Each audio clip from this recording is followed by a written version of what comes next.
యేసుక్రీస్తు వారి పేరిట మన క్రీస్తు విజయం వ్యూవర్స్ అందరికీ కూడా నా హృదయపూర్వకమైనటువంటి వందనాలు తెలియజేసుకుంటున్నాను.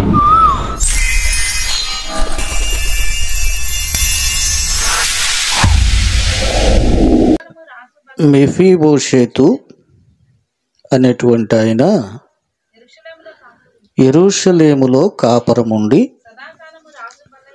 సదాకాలము దావీదు రాజు బల్ల యొద్ద భోజనము చేయుచుండెను.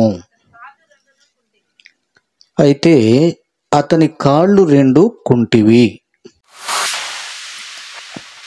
కలవరపడినే కొండల వైపు నా కన్నులెత్తుదునా,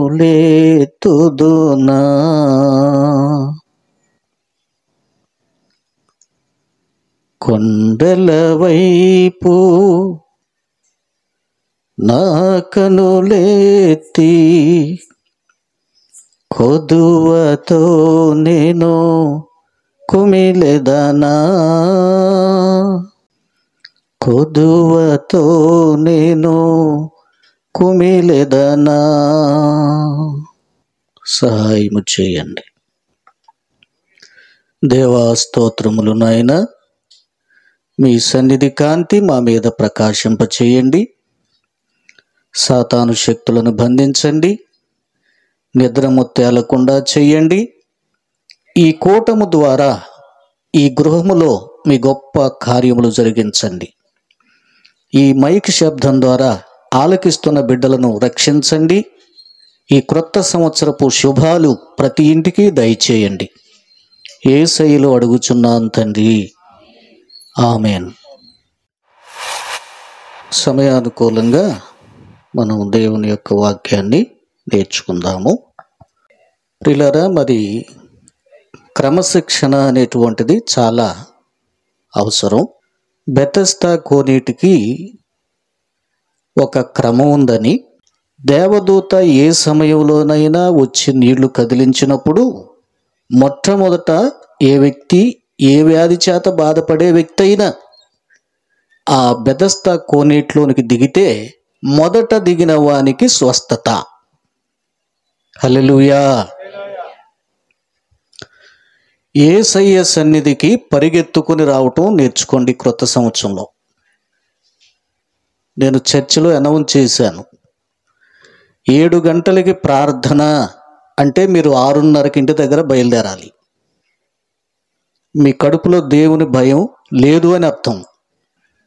మీలో అందరూ 7 గంటల తర్వాతే వచ్చారు, అందరూ ఆల్మోస్ట్. ఇది చాలా అవివేకం. దీన్ని సరి చేసుకోండి.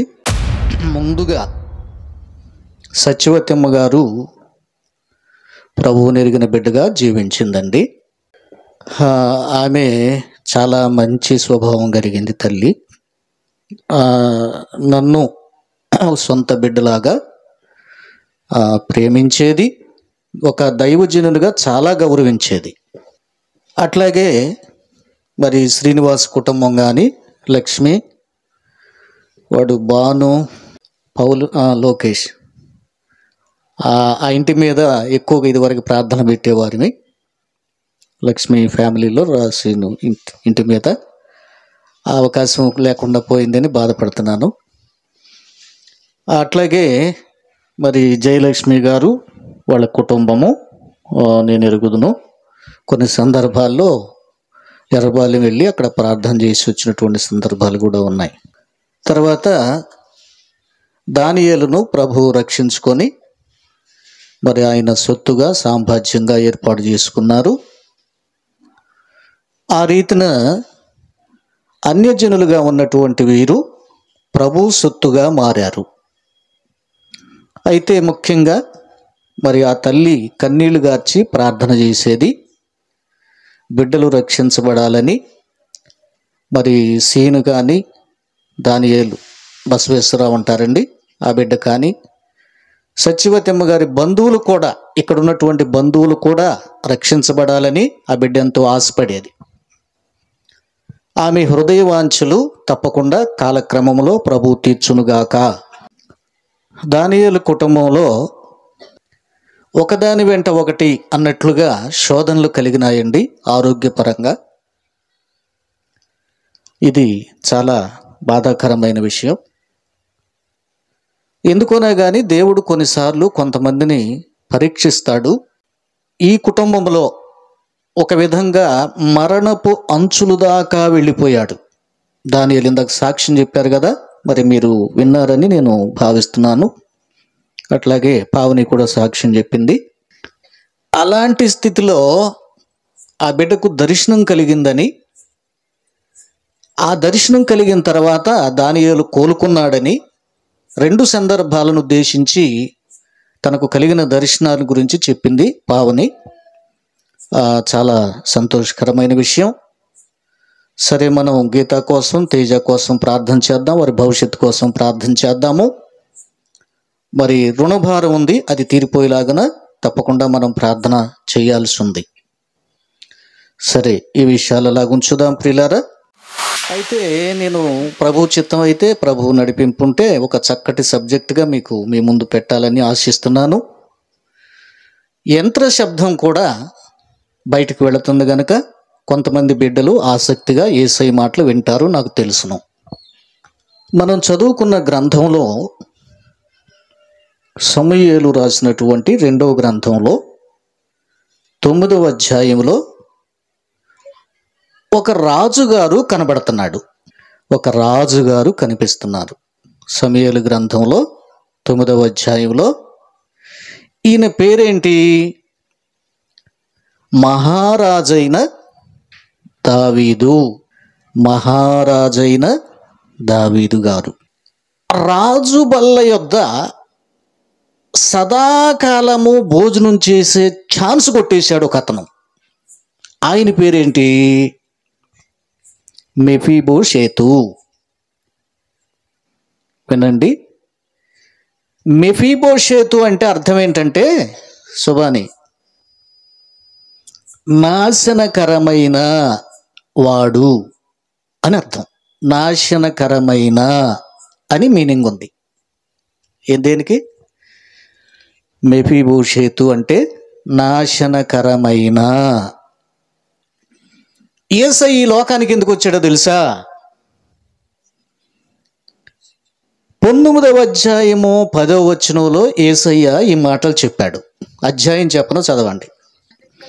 నశించిన దానిని, నాశనమైన దానిని వెదికి రక్షించుటకు యేసుక్రీస్తు అనేటువంటి ఆయన లోకంలోకి వచ్చాడు.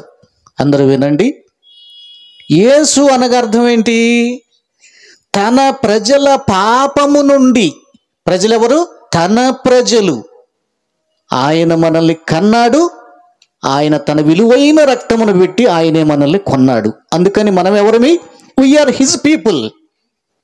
కీర్తనాకారుడు 100వ అధ్యాయంలో అంటాడు, చూడొద్దు కానీ మనము ఆయన ప్రజలము. హల్లెలూయా. నా తల్లి, ఈ రాత్రి ఈ మాటలు ఆలకిస్తున్న సోదరి, సోదరుడా, తమ్ముడు, అన్న, తండ్రి, వినండి. మనము తల్లి గర్భములో ఉన్నప్పుడే యేసునాయన సొత్తు. మనం. యేసయ్య ఎవరండి? సృష్టికర్త. తమ ప్రజల పాపము నుండి విడిపించే రక్షకుడు ఆయన. యేసు అనగా రక్షకుడు. ఆయన దగ్గరికి రావాలి. అంత్యకాలంలో జీవిస్తున్నాం. ఎప్పుడేం జరుగుతుందో తెలియదు. ఏ సమయంలో రెప్పపాటున ప్రాణం పోతుందో తెలియదు. అందుకనే ప్రాణం ఉండగానే మనం ఏం చేయాలి? యేసయ్య సువార్తను నమ్మాలి. యేసయ్య దగ్గరకు రావాలి. ఆయన దగ్గరకు వస్తే ఆయన ఏం చేస్తాడు? నీ పాపములను క్షమిస్తాడు. నిన్ను తన కుమారునిగా, కుమార్తెగా చేసుకుంటాడు. ఏమండి? త్రాగుబోతునండి, పర్వాలా. దొంగనండి, పర్వాలా. మోసగాడినండి, పర్వాలా. వ్యభిచారినండి, పర్వాలా. ఇంకా రకరకాలుగా లోకంలో జీవిస్తానండి, పర్వాలా. యేసు దగ్గరికి రా. యేసు అంటున్నాడు, ప్రయాసపడి ఏమండి పాప భారము మోసుకొనుచున్న సమస్త జనులారా నా దగ్గరకు రండి, నేను మీకు విశ్రాంతినిస్తా, మిమ్మల్ని రక్షిస్తా, నా రక్తంతో మిమ్మల్ని కడుగుతా, మీరు నా పిల్లలు, నా దగ్గరకు రండి రండి పిలుస్తున్నాడు ఆయన. ప్రియులారా, వెనక్కి వద్దాము. రాజుగారి పేరు డేవిడ్. దావీదు రాజు, మహారాజైన దావీదు చక్రవర్తి. ఈ రాజుగారి బల దగ్గరకు రావడం చాలా కష్టం అండి. ముఖ్యంగా రాజుగారి దగ్గరకు రావాలంటే, రాజుగారి సముఖంలోకి ఆ రోజుల్లో వెళ్ళాలంటే కుంటి వాళ్ళకి కానీ, గుడ్డి వాళ్ళకి కానీ, కుష్టు వాళ్ళకి కానీ, గూని వాళ్ళకి కానీ, గుజ్జు వాళ్ళకి కానీ, గుడ్డితనం కలిగిన వాళ్ళకి కానీ, అంగహీనులకు కానీ అలా ఉండదు. రాజ సముఖంలోకి వెళ్ళటానికి వీల్లేదు. మెఫీబోషెత్ ఎవరు? 2 కాళ్ళు కుంటివి అని చదివాము. కానీ ఈయనకి ఎంత ధన్యత చిక్కిందంటే, రాజుగారి బల్ల దగ్గర బ్రతికున్నంత కాలం రాజభోజనం, చక్కని ఆహారం, ఏమంటే ద్రాక్షారసం, రొట్టె, మాంసాహారం, ఏది కావాలంటే అది. ఏమండి జాగ్రత్తగా వినండి ప్రియులారా, ఈ దావీదు రాజు సృష్టికర్త అయిన దేవునికి సూచనగా ఉన్నాడు. రాజుగారు ఎవరికి సూచనగా ఉన్నాడు? మనలను సృష్టించిన సృష్టికర్త అయిన దేవునికి సూచన. ఓకే, దావీదు అంటే అర్థం ఏంటో తెలుసా? ప్రియమైన వాడు, దేవునికి ఇష్టమైన వాడు అని అర్థం. హల్లెలూయా. బలహీన సమయములో నీ బలమో ప్రసాదించుమో, బలహీన సమయములో నీ బలము ప్రసాదించుమో, జీవనదిని నా హృదయములో ప్రవహింపజేయుమయా, జీవనదిని నా హృదయములో ప్రవహింపజేయుమయా. చాలండి ప్రియులారా, దావీదు అనగా దేవునికి ఇష్టమైనటువంటి వాడు. సరే, ఆ రాజుగారు ఏ రాజుగారు? ఈయన ఇశ్రాయేలీయ రాజుగారు. మొదటి రాజు ఎవరు? సౌలు గారు. రెండవ రాజు ఎవరు? దావీదు గారు. మూడవ రాజు ఎవరు? ఏమండి? సొలొమోను. ఇక అక్కడి నుంచి రాజ్యము రెహబాము వస్తాడు, యెరోబాము అనే రాజులు వస్తారు. రాజ్యము 2గా చీలిపోయింది. ఇశ్రాయేలు రాజ్యముగా, యోధా రాజ్యముగా 2 రాజ్యాలుగా, సొలొమోను కుమారుడైనటువంటి లేక దావీదు మనవడైనటువంటి రెహబాము కాలంలో రాజ్యము 2 అయ్యింది. సరే, ఆ సంగతి అలాగుంచుదాం. ఇక్కడ సారాంశాన్ని ముందుగా మనం చూద్దాం. ఏం చూడాలి? సదాకాలము రాజు దగ్గర భోజనం చేసే అవకాశం ఎవరికి దొరికింది?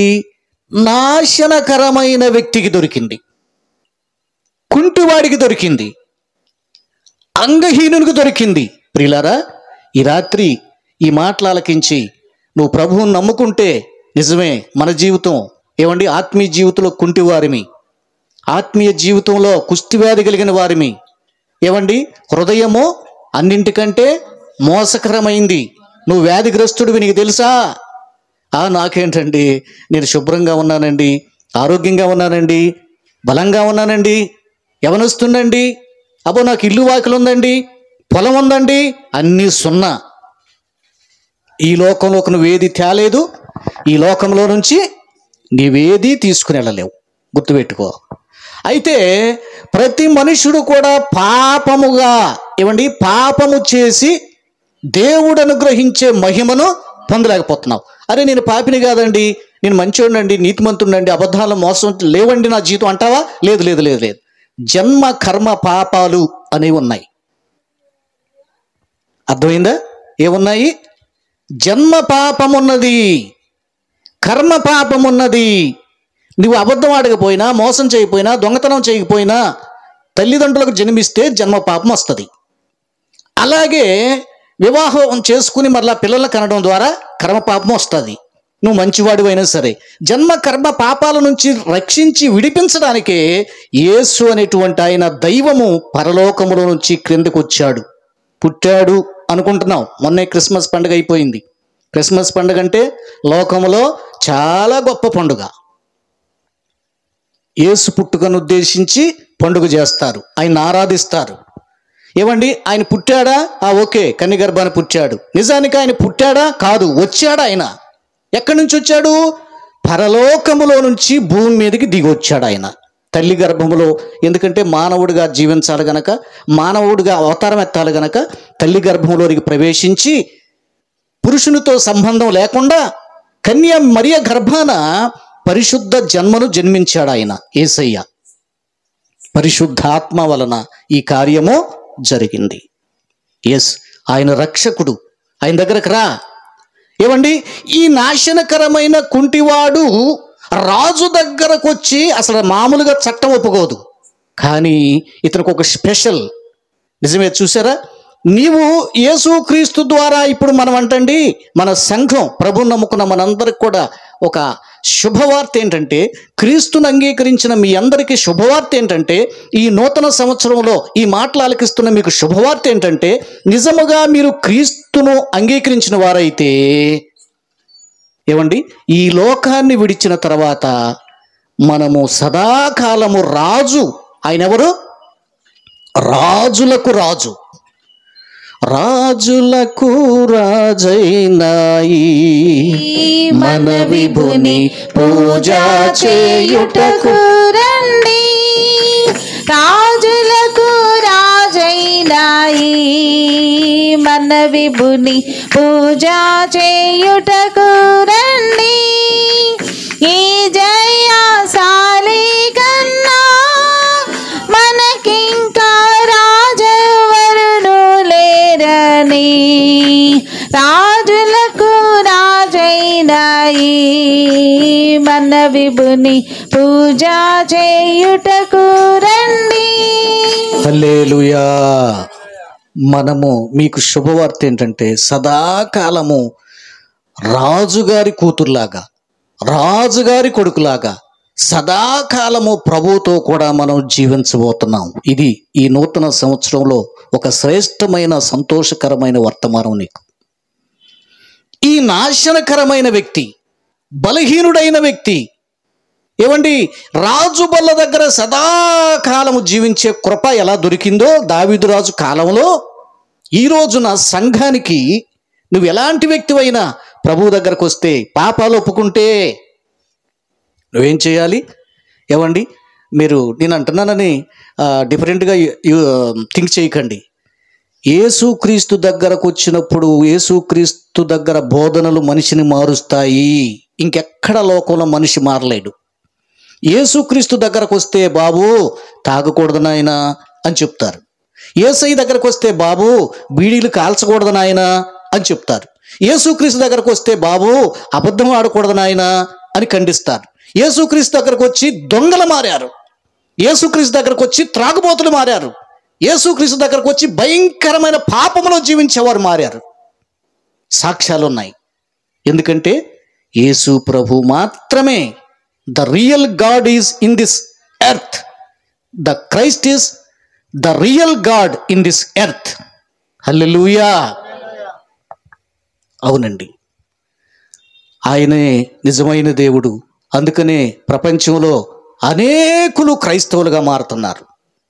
మన భారతదేశంలో కూడా ప్రియులారా, అనేక మంది క్యాస్ట్తో సంబంధం లేదు, రెడ్డిస్ కావచ్చు, చౌదరీస్ కావచ్చు, నాయుళ్ళు కావచ్చు, బ్రాహ్మిన్స్ కావచ్చు, ఏమండి అనేకులు మారి యేసును కలిగి చక్కగా సత్యము కలిగి జీవిస్తున్నారు. నేను చెప్పాను కదా, ఈ కుటుంబం కూడా ఒకనాడు ఏమండి లోకంలో జీవించినటువంటి కుటుంబం. సత్యవతమ్మ గారు ఆ దినాల్లో సాక్ష్యాలు చెప్తా ఉండేది. తల్లి ఏమండి ఎన్నో చేసింది, ఆమె ఎన్నో ప్రయాసలు పడింది. అయితే యేసు సజీవుడని, యేసు శక్తిమంతుడని, యేసు గొప్ప దేవుడని ఆ తల్లి నమ్మింది, ఎంతో ప్రార్థన చేసింది.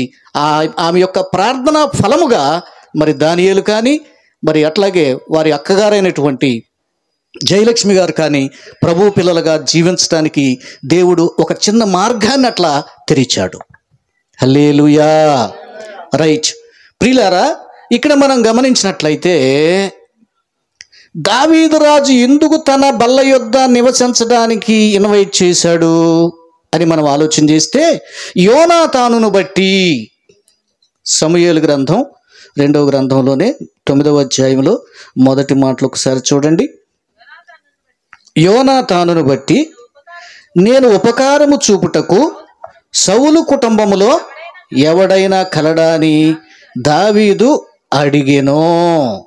జాగ్రత్తగా వినండి, మనకి ఈ విషయాలు తెలుసండి. బైబిల్ చదువుకుంటున్నటువంటి వారు, చర్చికి వెళ్ళేవారు ఈ హిస్టరీ, ఈ యొక్క విషయాలు తెలిసే ఉంటాయి చాలా వరకు క్రైస్తవులకైతే. ఓకే, దావీదు కష్టకాలములో ఉన్నప్పుడు, సౌలు చేత శోధించబడుతున్నప్పుడు యోనాతాను చాలా చక్కగా దావీదుకు సహాయం చేశాడు. యోనాతాను ఎవరు? రాజైన సౌలు గారి కుమారుడు. ఏమండి, యోనాతాను చాలా మంచివాడండి. దావీదుకు కూడా యోనాతాను అంటే చాలా ప్రేమ. యోనాతాను కూడా దావీదును చాలా చక్కగా ప్రేమించాడు. ప్రియులారా, నేనంటాను ఒక మాటలో చెప్పాలంటే ఇక్కడ ఈ స్నేహితులండి ఎవరు? ప్రాణ స్నేహితులు. ఎవరు? యోనాతాను, దావీదు. ఈ ప్రాణ స్నేహితుల్లో నిజముగా మనం అసలు గౌరవించదగినటువంటి గొప్పగా చెప్పుకోవాల్సిన వ్యక్తి యోనాతానే దావీదు కంటే. ఎందుకో తెలుసా? దావీదు కేవలం ఒక సేవకుడు, యోనాతాను యువరాజు. సౌలు తర్వాత రాజు అవ్వాలి, కానీ యోనాతానుకు ఆ ఆశ తీసేసుకున్నాడండి. ఎందుకంటే యోనాతానుకు అర్థమైపోయింది, మా డాడీ తప్పు చేస్తున్నాడు, మా నాన్న చేసేది కరెక్ట్ అయిన పని కాదు, కాబట్టి దేవుడు రాజ్యాన్ని తీసి దావీదా నీకు ఇచ్చేస్తాడు, నాకు తెలుసు. మరి ఇప్పుడు ఏం చేయాలి? యోనాతాను కుట్రపూరితంగా దావీదును చంపాలి తండ్రితో కలిసి. అవునా? యోనాతాను రాజు అవ్వాలంటే దావీదు అడ్డం ఉండకూడదు. అందుకని సౌలు అనేక సార్లు దావీదును చంపడానికి ప్రయత్నం చేశాడు. యోనాతాను అనేక సార్లు దావీదును తప్పించాడు. ఆ సంగతి సౌలుకు తెలిసింది.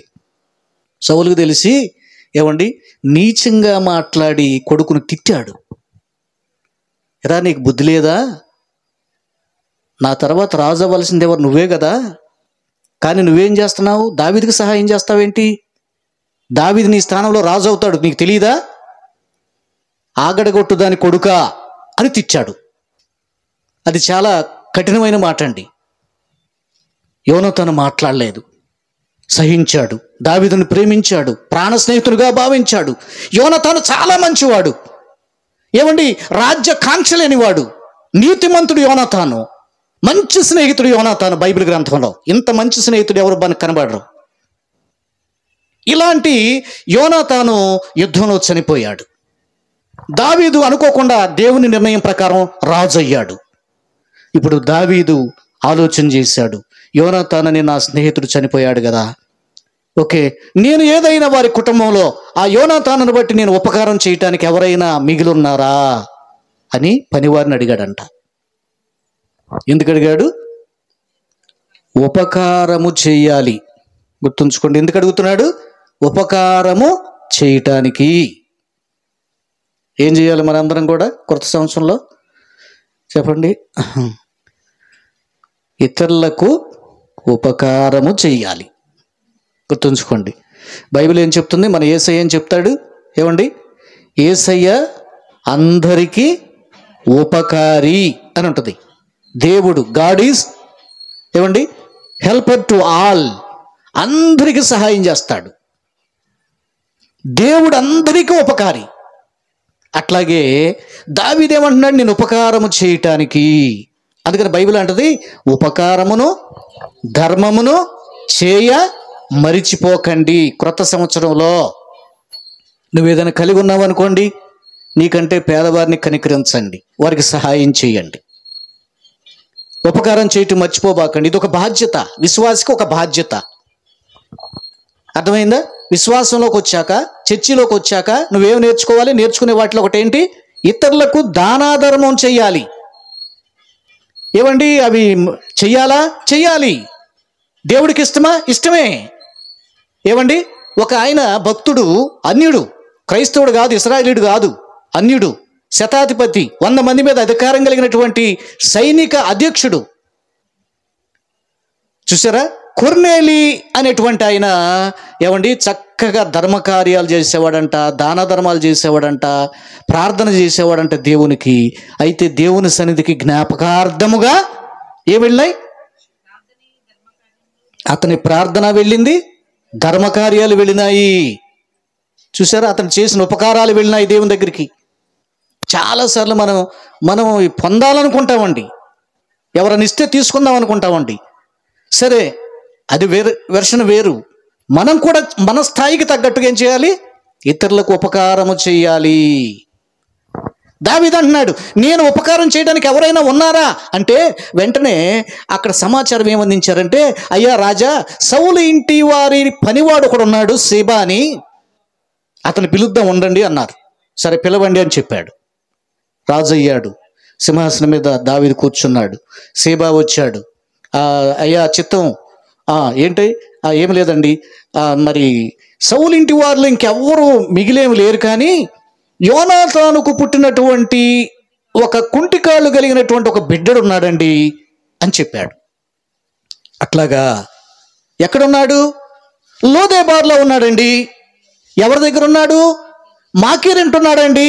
అట్లాగా, అయితే నువ్వేం చేస్తావంటే పిలిపించండి, నా సముఖానికి పిలిపించండి. జాగ్రత్తగా వినండి. మెఫీబోషేతు మనం చదువుకున్న వాక్యంలో రాజు బల్ల దగ్గరకు వచ్చాడు. అట్లా ఉంచండి. ముందు ఎక్కడ ఉన్నాడు?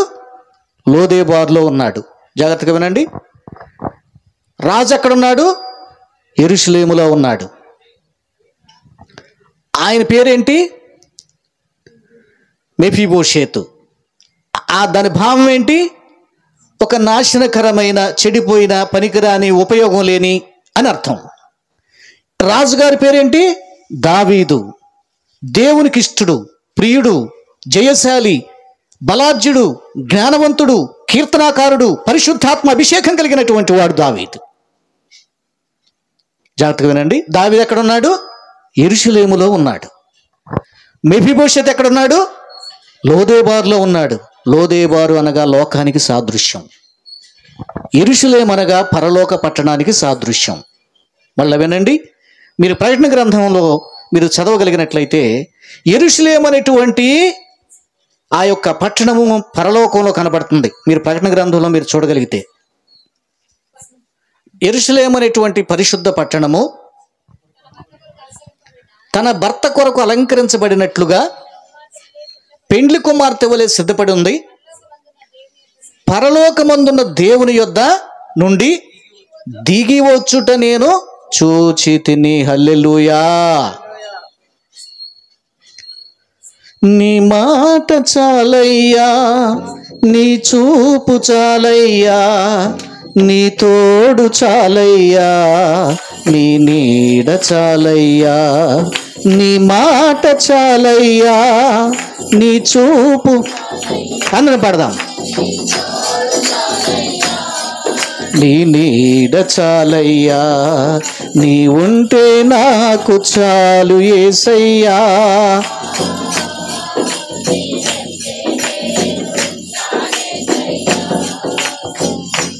హల్లెలూయా. ప్రియులారా, యెరూషలేము అనగా పరలోకానికి సాదృశ్యంగా ఉంది. లోదేబారు అనగా ఈ లోకానికి సాదృశ్యంగా ఉంది. మెఫీబోషెత్ అంటే మనమే. దావీదైన రాజు అయిన దావీదు ఎవరంటే రాజులకు రాజును, ప్రభువులకు ప్రభువునైన సృష్టికర్త అయిన దేవునికి సూచనగా ఉన్నాడు. దేవుడు ఎవరంట? సర్వభూమికి ఆయన రాజై ఉన్నాడు. ఆ రమ్యముగా కీర్తనలు పాడండి అని కీర్తనకారుడు చెప్తాడు. అవునా? 147 అధ్యాయంలో చెప్తాడు. చదవండి వెంటనే. అది దేవుడు సర్వభూమికి రాజై ఉన్నాడు, రమ్యముగా కీర్తనలు పాడండి. గుర్తుంచుకోండి. ఎట్లా పాడాలి? రమ్యముగా పాడటానికి ప్రయత్నం చేయాలి. సరే, ఎట్లా పాడినా ప్రభు వింటాడులేండి, అది వేరే వెర్షను. కానీ మనం ఎట్లా పాడాలి? సాధారణంగా రమ్యముగా పాడే ప్రయత్నం చేయాలి. దావీదుకు కూడా ఒక బిరుదు ఉంది. ఏం బిరుదు ఉందో తెలుసా? మధుర గాయకుడు అనే బిరుదు ఉంది. అలాంటి చక్కటి స్వరంతో మరొక ప్రవక్త కూడా పాడతాడు. ఎవరో తెలుసా? యెహెజ్కేలు గారు. దావీదు ఎవరంట? మధుర గాయకుడు. పాటలు పాడేవాళ్ళు గుర్తుంచుకోండి, చక్కగా పాడాలి, ఆత్మీయంగా పాడాలి. పాటని స్టైల్గా పాడదాం అన్నది పక్కన పెట్టండి, పాటని హృదయంతో పాడదాం అని ప్రయత్నం చేయండి. అట్లాంటి పాటలు మనుషులను పట్టుకుంటాయి. ఏదో స్టైల్గా బ్రేక్ డ్యాన్స్ లాగా ఆ డ్యాన్స్ ఈ డ్యాన్స్ ఇట్లాంటి పిచ్చి పిచ్చి చర్చిల్లో సభల్లో ఎట్టబడితే అట్ట పాడబాకండి, తప్పది. హృదయంతో పాడాలి. ఇదివరకు పాటలు పాడుతుంటే పాటలు రాసిన వాళ్ళు కూడా చాలా భక్తిగా మారు మనసు పొందిన వారు రాశారు. రాను రాను ఆ భక్తి పలసనైపోయింది. ఏమండి, ఇక రకరకాలుగా వెళ్ళిపోయింది. మనం ఏం చేద్దాం? మన మట్టుకు మనం జాగ్రత్తగా ఉండాలి. హృదయంతో పాడటం నేర్చుకోవాలి. ప్రార్థన హృదయంతో ప్రార్థన చేయటం నేర్చుకోవాలి. గర్వపు మాటలు పక్కన పెట్టాలి, హెచ్చించుకునే మాటలు పక్కన పెట్టాలి. ఏమండి, ఈ రోజుల్లో మనం చూస్తాం, ఎంతసేపు కొంతమంది సేవకును చూస్తే ఎంతసేపు తను ఏదో గొప్పగా తను తాను ఇంట్రడ్యూస్ చేసుకునే ప్రయత్నం చేస్తున్నారు. అబ్బో మా సంఘం అండి, జనం ఎక్కువైతే ఎందుకండి? ఏమండి, సరే ఇలాంటినని క్షమించండి, మంది ఉండాలని ఎవరైనా కోరుకుంటాం, అది తప్పు కాదు. కానీ బైబిల్ ఏం చెప్తుందంటే, ఇరుకు ద్వారమందు ప్రవేశించుటకు పోరాడండి. విశాల ద్వారంలో పోయేవాళ్ళు చాలామంది ఉన్నారు. చాలా గుంపు ఉంది అక్కడ. ఈ పిచ్చి జనానికి ఆ గుంపే కావాలి, కల్పిత కథలే కావాలి. ఏమండి, అంత్య దినాల్లో దిద్దుబాటు చేసి సరిచేసి కన్నీరు గార్చి ప్రార్థన చేసే సేవకులు అక్కర్లా. ఏం కావాలి వీళ్ళకి? కల్పిత కథలు కావాలి. ఏదో రాకడ వర్తమానాలు చెప్పాలి, మర్మాలు చెప్పాలి. ఏమండి, ఇంకేదేదో చెప్పాలి. లేదా ఏదో డిస్కో లైట్లు, ఏమండి, లేకపోతే ఏదో పెద్ద పెద్ద స్టేజీలు, పెద్ద పెద్ద అలంకారాలు. అయ్యో, ఈ లోకంలో కొట్టుకుపోతుంది క్రైస్తవ్యం. జాగ్రత్త, అంత్యకాలంలో ఉన్నాం. సోదరి, మారు మనసు పొందు, దిద్దుబాటు చేసుకో. నీకోసం కన్నీరు గార్చే సేవకుడెవరో, నీకోసం ప్రయాసపడుతున్న సేవకుడెవరో, ఎప్పుడు ఆ సేవకుడిని విడిచిపెట్టకూడదు. గుర్తుంచుకోండి ప్రియులారా. లోకములో ఉన్నాడు, లోకములో ఉన్నటువంటి వాడికి ఏ భాగ్యం దొరికింది? దావీదు రాజు ప్రేమించి తన బల్ల దగ్గరకు చేర్చుకున్నాడు మెఫీబోషేతుని.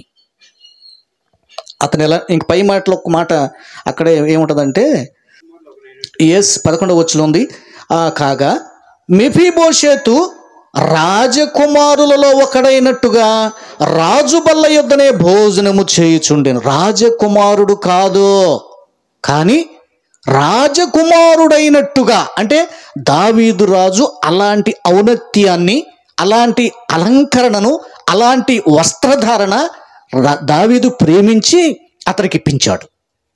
నిజానికి మనం ఎట్లాంటి వాళ్ళమండి? మంచివాళ్ళమా? ఏమండి, మనిషి మంచివాడేనా? ఏం మంచి అండి? పెడితే పెళ్లి కూడు, పెట్టకపోతే ఏదో కూడంట. ఎందుకు ఈ రాత్రి కాలంలో? కాబట్టి అట్లా ఉండబాకండి. నిజంగా మనిషి స్వభావం మంచిది కాదండి. పాము కంట ఏంటి దాని నోట్లో పళ్ళల్లోనూ కూరల్లోనూ ఉండదంట. తేలికి కొండెలో మాత్రమే విషయం ఉంటుందంట, మనిషికి నిలివెల్ల విషయం ఉంటుందని అంటారు. నిజానికి అంటే అతని ప్రవర్తన, బిహేవియర్ అలాగ ఉంటుంది. జాగ్రత్త. అందుకని మనుషులు నమ్ముకున్నట్టు కంటే యెహోవాను ఆశ్రయించట మేలు. అసలు యేసయ్యను నమ్ముకొని చచ్చిపోతే మేలు. ఇది మిగిలినంత మనకు అనవసరం అండి. యేసయ్య ఉంటే చాలు. గుర్తుంచుకోండి, యేసయ్యే సత్యదేవుడు. యేసయ్య నీ కోసం ప్రాణం పెట్టాడు. ఎన్ని గ్రంథాలని తిరగేయండి, యేసయ్య నీ కోసం ప్రాణం పెట్టాడు. నీ కోసం రక్తం కార్చిన దేవుడు ఎవరంటే యేసయ్యే. ఆయనే సత్యదేవుడు, చరిత్రాధారం కలిగిన దేవుడు. క్రీస్తు శకం, క్రీస్తు పూర్వం, జన్మ పాపం లేదు, కర్మ పాపం లేదు. ఆయన లోకానికి ఛాలెంజ్ చేశాడు, నేనే వెలుగునై ఉన్నాను లోకానికి అని. ఇంకెవరు ఈ మాట మాట్లాడలేకపోయారు ప్రపంచంలో. ప్రపంచ దేశాల్లో 200 దేశాలు దాకా ఉన్నాయి. నేను వెలుగుని, I am the light of to this world అని చెప్పింది యేసు ఒక్కడే. అందుకని మనం అంటాం, ఒక్కడే యేసు, ఒక్కడే ఒక్కడే పరిశుద్ధుడొక్కడే మహాదేవుడు మహిమ.